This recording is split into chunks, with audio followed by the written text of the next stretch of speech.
This is Letitia Stiles from Young Finances, and it's a great day to listen to the Personal Profitability Podcast.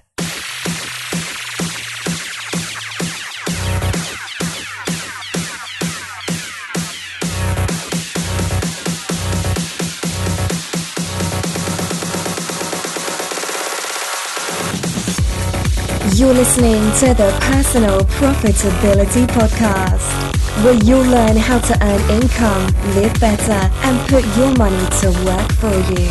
Here's your guide on your path to personal profitability, Eric Rosenberg.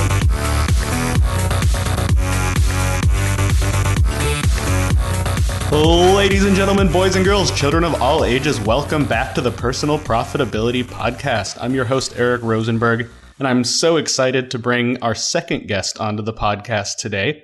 Today we have she's one of the writers from our own website that you've gotten to know and see, our own writer, Melanie. So she is here with us, and she is going to share a bit about her journey from working in the nonprofit industry and going on to self-employment. And now she works for herself full-time as an online freelancer. So welcome, Melanie. And if you want to say hi to the fans and tell them a little bit about yourself, go for it. Yeah. Hi, everyone. Thank you so much for having me, Eric. I'm really excited to be here.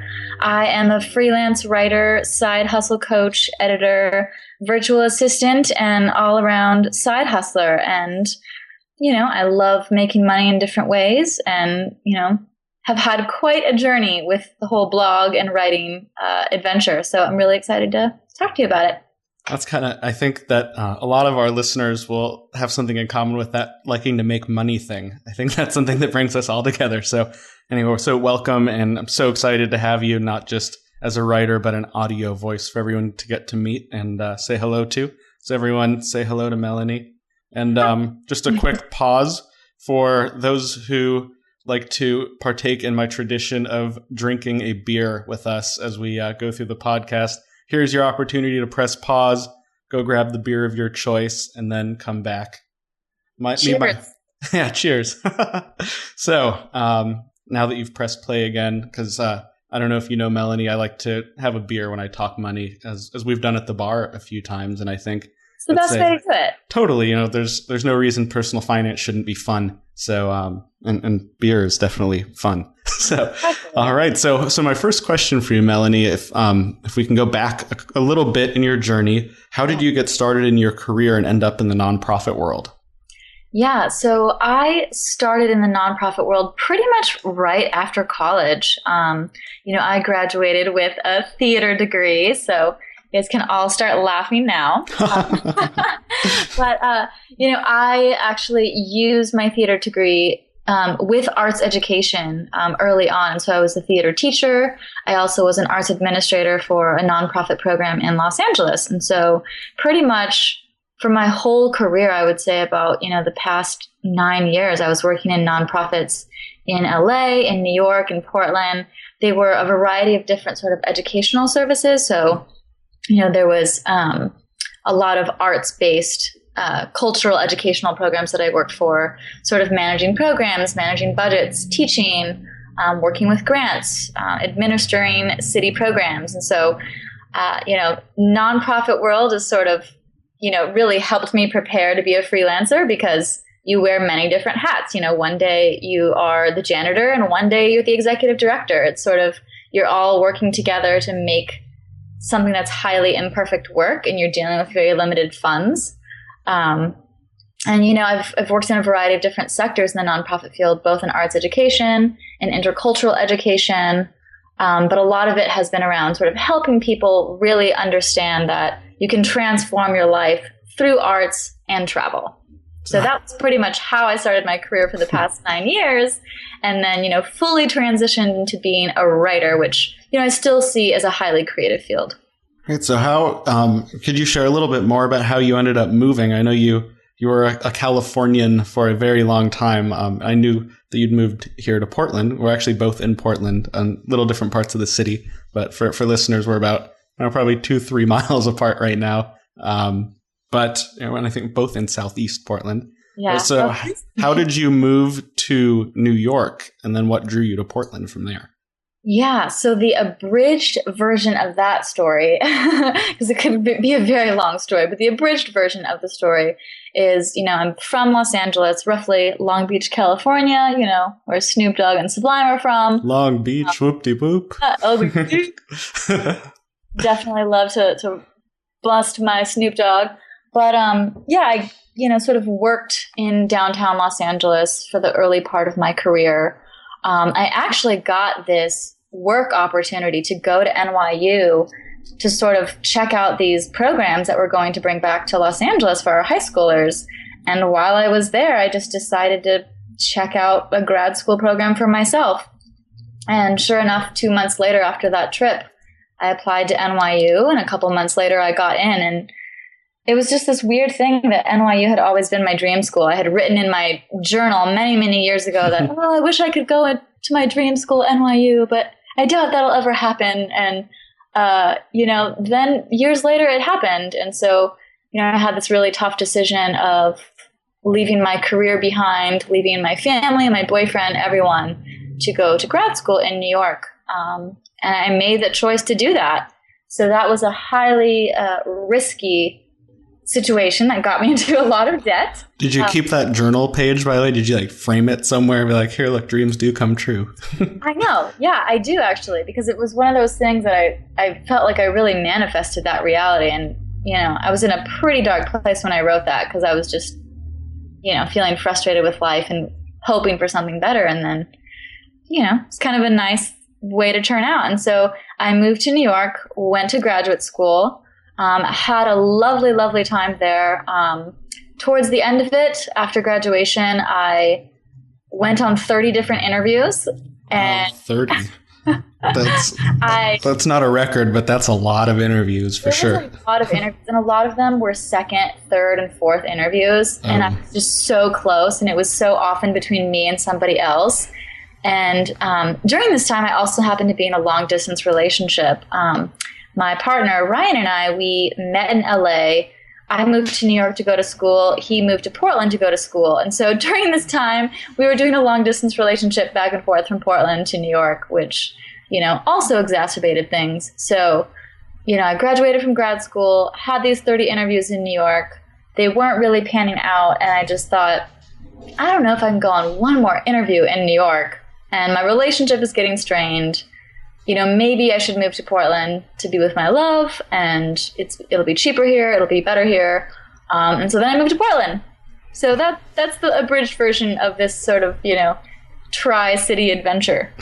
Well, I would say welcome to Portland, but you've been here longer than I have. So it was very fun to come here and have Melanie. We actually have a little FinCon local meetup group here in Portland. For those of you who aren't familiar, FinCon is the financial blogger conference. It started, I think, 4 years ago. I've actually been to all of them and gotten to know a lot of great people through that. And that's how I got to know Melanie, was because of those connections with mutual friends in the FinCon world.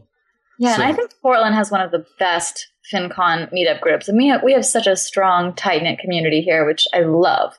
Oh, totally. We have great people like if you want to go out there and check out some cool websites, Get Rich Slowly is one of the kind of granddaddy finance blogs that was started by JD Roth, who lives, I don't know, from where I used to live when I recorded episode 1, probably about a mile from him. We have Kathleen, formerly O'Malley.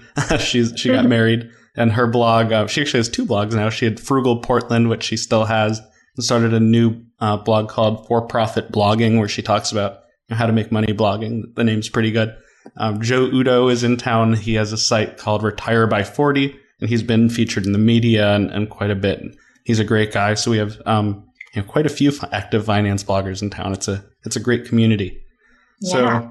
So another question for you then. So what did you have a job when you moved to Portland, or was it just I know it's going to be cheaper than New York, and I don't have anything in New York, so I just want to try it out? So that's where the story takes a downturn in a very interesting sort of way. I came to Portland really feeling like a big fish in a small pond. I was like, I'm from LA. I just went to grad school in New York. I have a graduate degree from NYU. It's going to be so easy to find a job in Portland. I got this, and then I got to Portland and the job market was way worse than New York. Way worse. Oh, it's crazy here. We actually so incredibly worse. My wife had the same kind of experience when we left Denver and moved here. She thought, "Oh, I'm the experienced property manager. I've run my family business. I've worked for someone else. I'm going to walk right into something." And it's, they say Portland is the city where young people come to retire. So it's actually kind of true. There are more overeducated people here working in coffee shops than probably anywhere else in the country. I know, exactly. It was an abrupt change for me to, have 30 interviews in 2 months and really sort of feel that I was really close to something, but I just felt personally that it was time to try something different. And then to come to Portland and just really struggle. I mean, I was actually sort of lucky enough in that the first 2 weeks I was here, I did find a part-time job. It was a $10 an hour admin assistant job at one of the arts nonprofits. You're making the big bucks. Yeah. I know. Put that master's degree to use. Oh my gosh, I have a master's degree and I'm making $10 an hour. It was pretty tough, but I was happy to have work. And then after that, I sort of upgraded and made $12 an hour as an educational advisor for students that were studying abroad. But that was a seasonal position that sort of gave out 6-month contracts, and then they didn't rehire you for 3 months because they didn't want to call you an employee. And then they would hire you again for 6 months. And then after that, I finally, after a year and a half, got a full-time job as an events coordinator. And it was just wild because, I had 30 interviews in New York right away. And in Portland, I was applying for full-time positions for a year and a half, and I had 5 interviews. Oh, that's rough. That whole time. And I finally got that one job as an events coordinator at a nonprofit. And, I just thought my dreams came true. I was the happiest person alive to get that job at that point. And then, a year plus later, I quit that job to be my own boss. So, it's kind of ironic and been this big adventure. I looked for this job for so long. I got exactly what I wanted. I thought it was my dream come true. And then, sort of like most dreams, you achieve your dream and then your dream changes. And then you realize it wasn't all it was cracked up to be. And you try something different. So before we get into what you did next, when you quit that job, I know you mentioned student loans from NYU, which is not a cheap school to go to. Mm-hmm. And I know from the name of your blog that you have, Dear Debt, that you had some debt come along the way. So yes. How did your debt evolve over time from when you moved to New York till you left your job? Yeah, so my debt journey has been quite varied. So I went to undergrad at Cal State University Long Beach, a very affordable state school, and I graduated with $23,000 in student loans. Which is a relatively manageable number for student loans in the scheme of things. Yeah, it was definitely manageable, but I was, pretty clueless at that time. So I just paid the minimum like most people do. Thought that's just what you should do. And then, it wasn't until I actually applied to graduate school that I realized, oh my goodness, I'm going to really get myself into a lot of debt doing this, that I, really realized that I had to do something differently. So I'm kind of embarrassed by this number, but I took on an additional $58,000 in student loan debt to go to NYU. Had you paid off any of your original loans yet at that point, or was this just adding to the pile? I had paid off about $13,000, just paying the minimum over 3 or 4 years. So by the time I graduated NYU, I had $68,000 in debt. If you do the math, 58,000 plus 23, it's a total of $81,000 that I've had in my lifetime. As of, May 2011, when I graduated, I had $68,000 in student loan debt. Currently, I have $34,000. So, that's I great sort of had this journey of paying the minimum, not really seeing it as any sort of burden. Graduate school is what really sort of woke me up. I realized that I didn't want to, pay off my debt for 25 years and have it forgiven when I'm 52. I didn't want to just feel like this constant nagging feeling. I know that I'm working really, really hard to put upwards of 40 and 50% of my income to student loan debt and really slaughter it as fast as possible. But it's worth it to me so that I can be debt free in just a few more years. So when you were in New York living from your student loans, did you have any credit cards along the way, or were you just sticking to the student loan debt? Just student loan debt. I actually didn't even get my first credit card until 2 years ago. Even though I apparently so easily got into student loan debt, I actually have always hated debt, and especially the idea of consumer debt. I just never really understood it. So I proceeded very cautiously and didn't even get my first credit card until 2 years ago.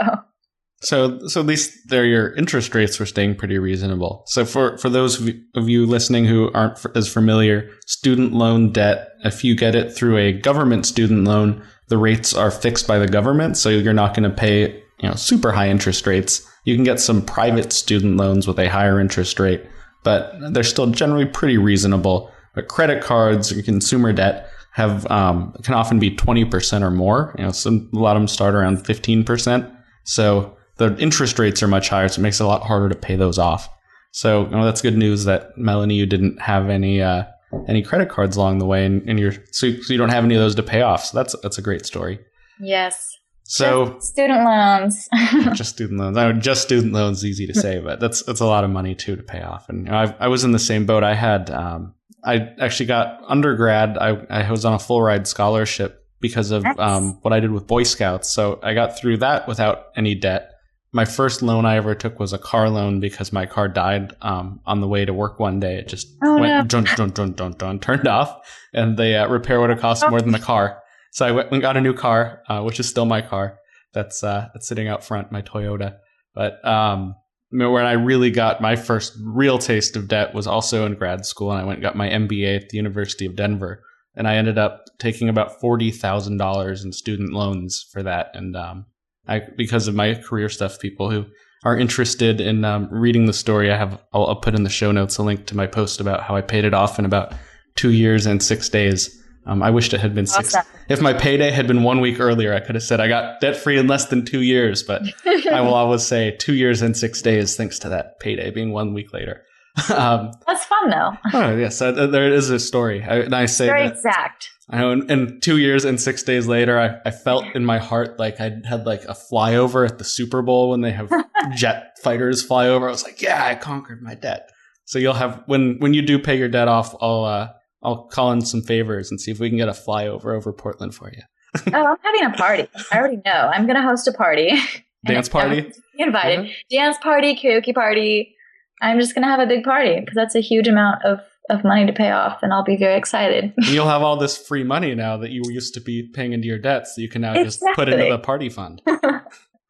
So let's jump back forward a bit. So you had your job in Portland, and you started freelancing on the side while you were working. When did you start your online income, and how long did it take from that point until you quit your job? Yeah, so this is really interesting, is that I just started freelancing, actually officially, like the first thing that ever made me any money was October 2013. And was that before or after you started Dear Debt? I started Dear Debt, January 2013. Okay, so was your blog a part of how you found the freelance client, or was that totally unrelated? It was definitely how I found my first freelance client. He had found me via Twitter and, invited me to write an article. And so I was so thrilled and so terrified. I'd been writing on my blog for almost a year by that point, but I just felt, oh my goodness, this is my first time I'm writing for pay. I wanted to make it perfect. And, it was an interesting experience, but it didn't really catch on until a few months later in February 2014 is when I really got sort of serious about it. Okay, so you started building up your income from freelancing while still working at the same time, which is what I'm doing. It's what many freelancers do. What, if you don't mind sharing, how much was your nonprofit paying you at the time that you were also freelancing? So what were you trying to build on? Yeah, so I made $31,000 at that nonprofit job. So not, an incredible amount of money. It seemed like an incredible amount of money coming from $10, $12 an hour. Totally, yeah. A salary is a nice thing, even if it's not not a Wall Street salary. It's still a salary. Yeah.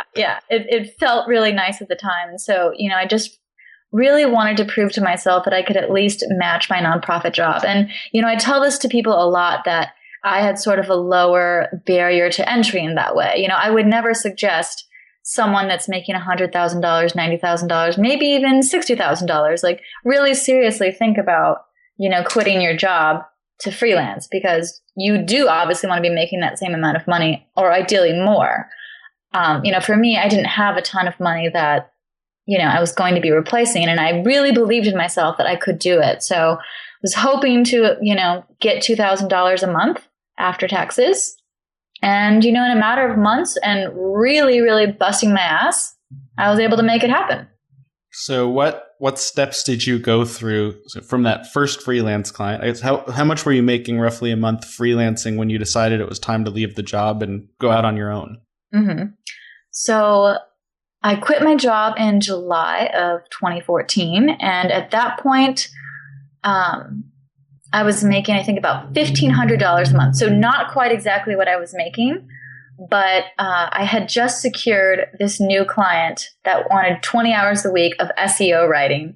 And so I decided to quit my job to pursue this. And actually, it's really funny. The SEO job turned out to be awful and totally not worth it. And it just felt like another job. And I ended up quitting that sort of very lucrative side gig 2 months later and thought, you know what?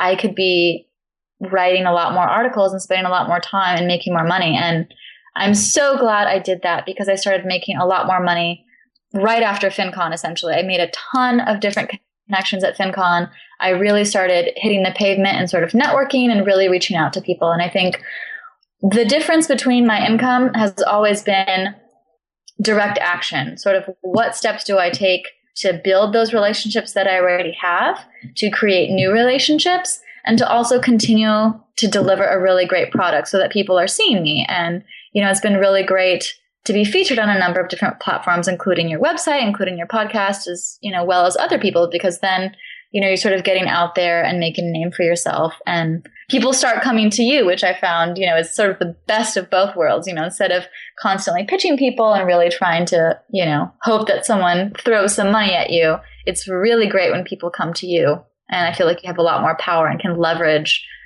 sort of increasing your rates because of that. Oh, I totally agree. I actually have a fun story about that at FinCon. I ran the Ignite FinCon event. An Ignite event is a speaking event where people get on stage and they have exactly 5 minutes to the second. And it's timed. And they get 20 PowerPoint slides on a 15-second auto advance. So it's kind of like TED Talks on speed. And I planned that at FinCon.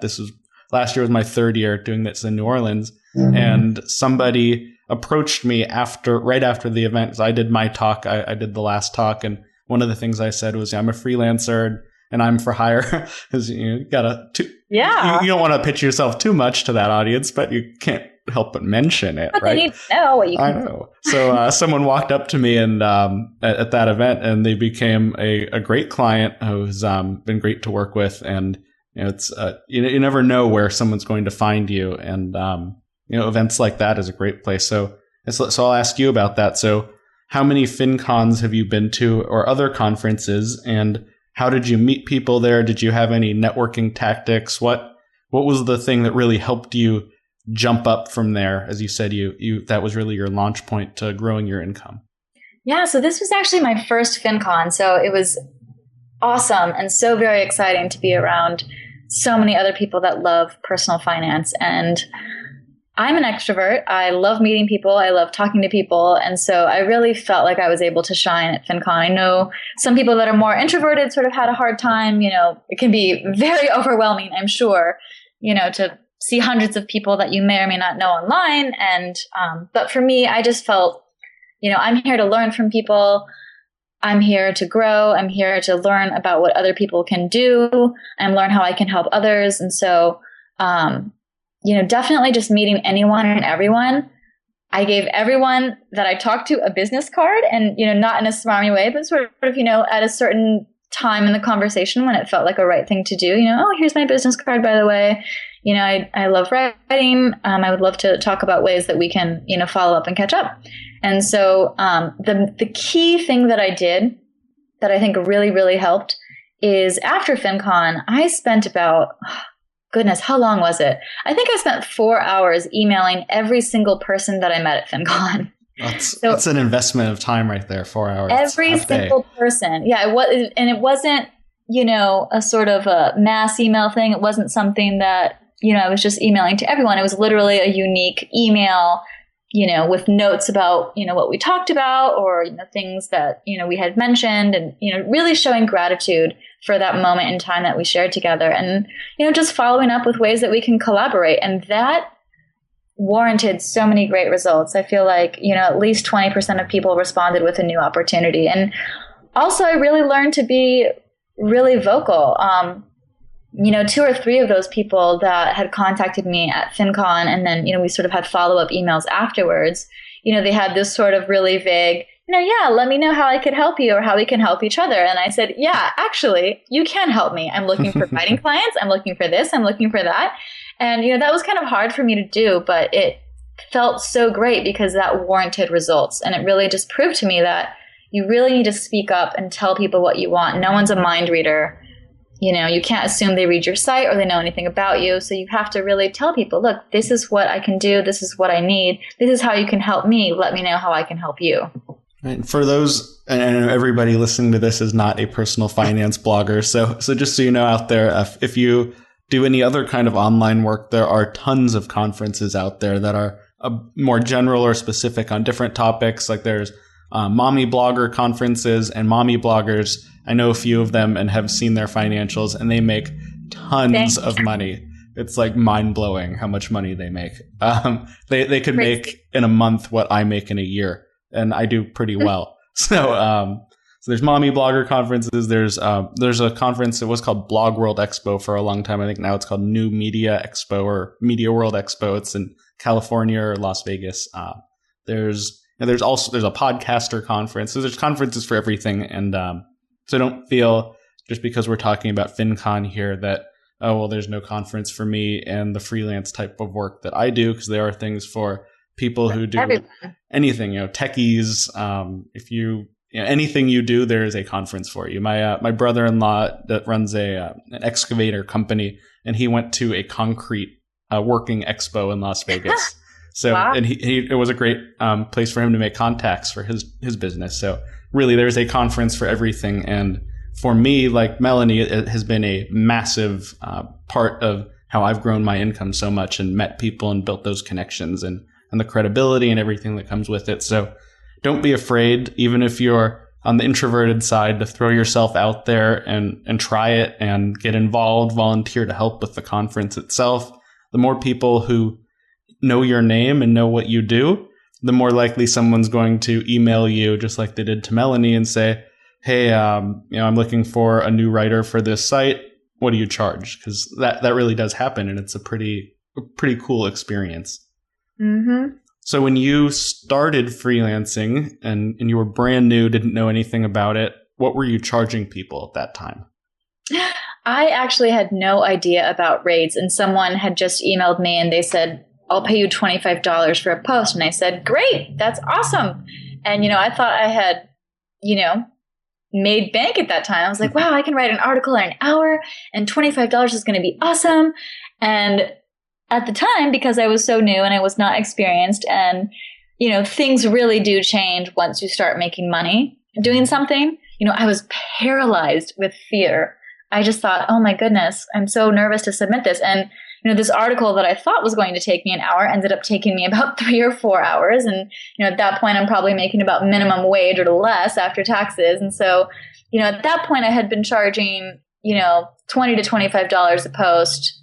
And I was just totally inexperienced. And, I think that everyone has to sort of pay their dues and work some of those lower rates and really understand, what your time is worth and how you can grow from there. And then also being really realistic. I learned the hard way about dealing with paralyzing fear and, getting past, doing something for the first time. I had no experience freelancing before. I thought, oh, people are going to see me and they're going to understand that I'm a fraud, that I've never done this before, and they're going to think my article sucks. And, it just really took away from my time and money. But, as I kept going, I kept just saying, I realized that I would turn in my article and no one would say anything. And I'm like, well, no news is good news. Yeah. And then you keep, trying, and you realize that, the world's not ending and everything is going fine. And you start to build up your confidence and realize that a lot of that BS is just in your head.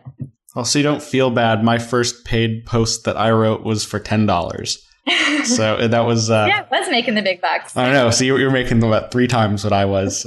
And so like you, my rates have gone up over time. So what... if you don't mind sharing a range, I don't want you to give away your trade secrets on what you charge. Yeah. But what types of ranges did you see coming in and newer clients that you're taking on? Mm-hmm. It can definitely be a range. And, I prefer to work with people's budgets because that has been a really great way for me to actually sort of leverage a higher income without sort of having that awkward negotiation phase. That happened with a client at FinCon, actually. I had decided, to sort of get rid of the whole rates thing and sort of ask what their budget was. And they just floored me with their budget. They said 50 cents a word. 50 cents a word. That's like magazine writing income right there. I thought it was a typo at first. And so I just, played along. I was like, that sounds great.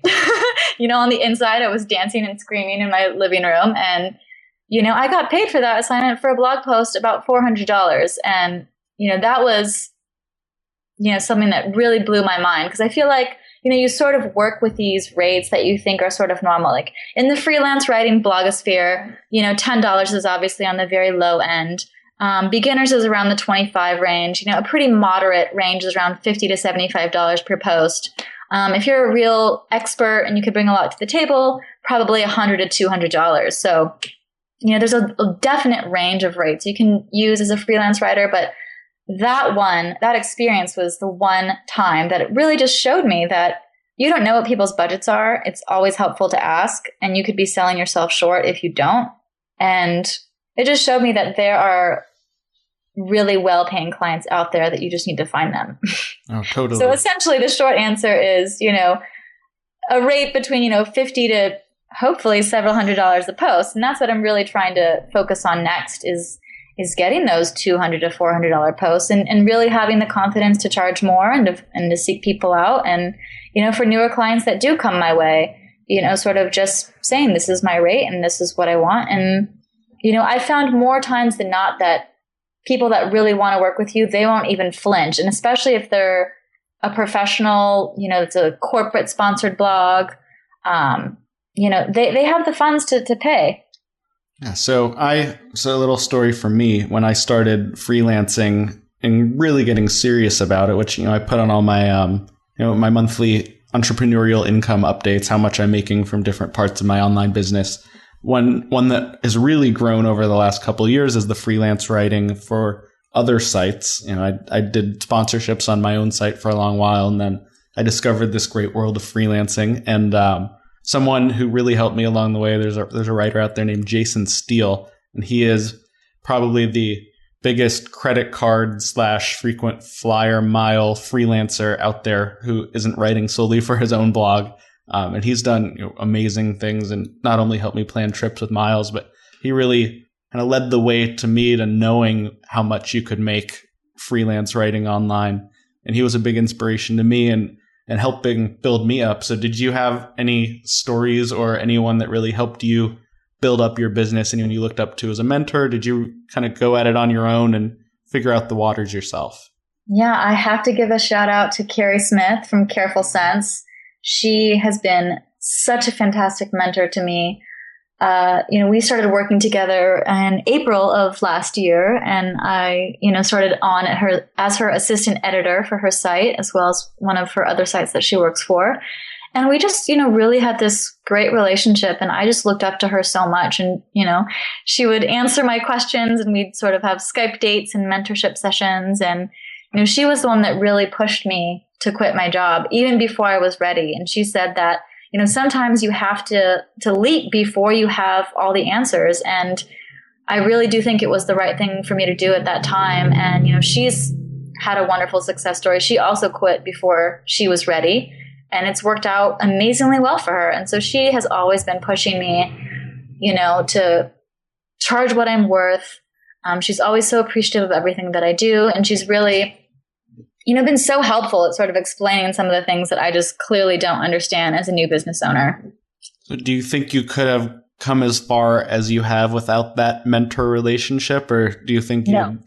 No, that was a quick no. I would probably still be at my job if it wasn't for Carrie. So that's a great thing to say for mentors. And again, I had a similar experience, so not quite as close of a defined mentor relationship with Jason, but he was definitely a leader, a thought leader, and a friend who helped me out along the way. And that's been a great, it was a great experience for me. So do you have any other, so if you were going to start over today, not knowing anything or knowing everything you know now, and you wanted to start a new freelance business, what would you tell the Melanie of 2 years ago? This is what you need to do to get started. Number one, I would say just do it. I can definitely, resonate with that feeling of being paralyzed by fear and feeling like you're not good enough and sort of comparing yourself to other people that have been doing it way longer than you. There's so many great freelance writers in the personal finance sphere that it's so easy to be like, oh, well, there's already a ton of writers out there. Why do I matter? Why should I even start? But, I think just getting started and doing what you do best and really cultivating your voice and not comparing yourself too much. I would have definitely found a mentor sooner rather than later. I, was lucky enough to stumble upon Carrie, but, if you don't have a mentor, try to find one. And, I can sort of resonate with what you say too, Eric, is that, they might not consider themselves a mentor to you, but as long as you are getting something out of it and, you think of them as a mentor, it doesn't have to be an established relationship or this formal thing. It can just be something that, a gift that someone has given you. Number two is something that I'm dealing with right now, is definitely being more organized in the way that business is set up. I'm doing my taxes right now, and I have not kept very good records, and I'm really sort of learning that it would have been a lot more helpful to be, more organized with my records, my bookkeeping, actually having a business checking account. I know I'm kind of embarrassed to actually say that I don't have one yet. But well, if you need help with any of that offline, let me know, because I've actually just set up my third business checking account, and I'm actually going to pitch a topic to PT for this FinCon to do a talk on this exact issue, because I've run into so many people who started their own businesses but didn't treat it like a business up front. Like, oh, I'm just making a few dollars freelancing. And then years down the road, they're still, cashing checks under their personal name and seriously. So, yeah, I really didn't get it before, but now I totally get it now that I'm dealing with this sort of nightmare of figuring out where all my money went. And, some of it came from PayPal. Some of it was with checks. Some of it I didn't get 1099s because it was less than $600. And just scrolling through all this stuff. And it's just been kind of a nightmare. And now I'm really seeing that a little organizational work on the front end would have really saved me a lot of headache now. And, in that regard, I have to say that I consider myself a very creative minded person. And so my brain just sort of shuts down with these things. So I've, sort of delayed the inevitable in that regard. But I think for people like you that have done it and can explain it easily for people like me, that's a great thing to offer, because some people, they do feel more sort of creatively inclined and aren't good with this actual business sort of stuff. And that's definitely me. I'm kind of a freak who kind of likes doing my own bookkeeping and accounting because it's kind of fun. I guess that's why I have 2 finance degrees, and I used to be an accountant because that's what I do.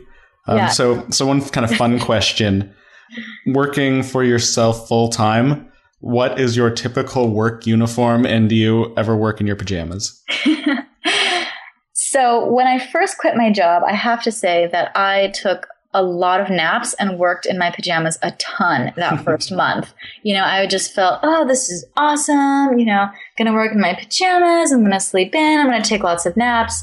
At that point, I was also recovering from, working 80 to 90 hours a week. And so I literally was just exhausted. But sort of as I recovered from that exhaustion, from working so much, managing the full-time job as well as my freelance career, I started to realize that it was kind of unhealthy to work too much in your pajamas. I think, it can be nice, but I sort of hit a point where I was, working in the bed or working from the couch just in my pajamas. And it was really affecting my productivity, actually. And I started to think about, why is it so hard for me to focus? And I realized that, when you're in bed in your pajamas, your body language is telling you, I'm relaxed, everything's cool, it's casual, but in your brain, you're trying to focus, you're trying to write, you're trying to do business. And there's sort of this disconnect of what your body's telling you and what your brain's telling you. And so I just, after that point, I realized I'm saving the pajamas for days that I'm sick or literally too exhausted to get out of bed. But every day, I need to have some, I just wear jeans and a t-shirt. I don't really dress up. Some people say that you should dress up in business wear and whatever. I don't do that. But at least get dressed in real clothes. Do you go to a coffee shop or do you work from home more? I mostly work from home. If I feel like I need to get outside, I do go to a coffee shop. I like working at coffee shops, but I also feel like I can get distracted there. I love people watching and, sort of wandering. So it really just depends on the day. I would say primarily I work from home from a desk.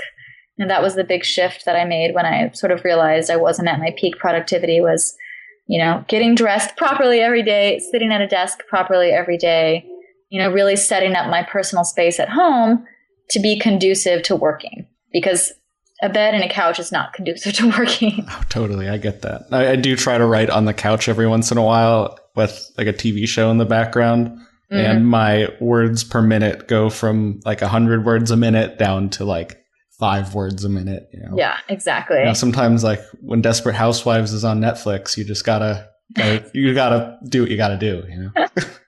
So anyway, you're awesome, and we're real life friends, so I could chat with you all day. But the podcast listeners don't have all day. They have a lot to keep themselves busy and starting their own freelance businesses. So if they want to find you and connect with you on the web, on the social medias, where should they go to find you? They can find me at deardebt.com. I'm also at Dear Debt Blog on Twitter, Dear Debt on Instagram, Dear Debt on Pinterest. That's great branding. The same. If I'd known that when I started all of my blogging stuff 6 years ago, I would have probably had an easier go at it than just changing my blog name like I did a couple months ago. Yeah, it'd be a tough transition. Well, thank you so much for your time here and all that great knowledge and your story that you shared. Here, lift up your beers, everyone, and say cheers to paying off debt. And thanks so much for being here. And everyone, have a productive and profitable day. Bye. Bye-bye.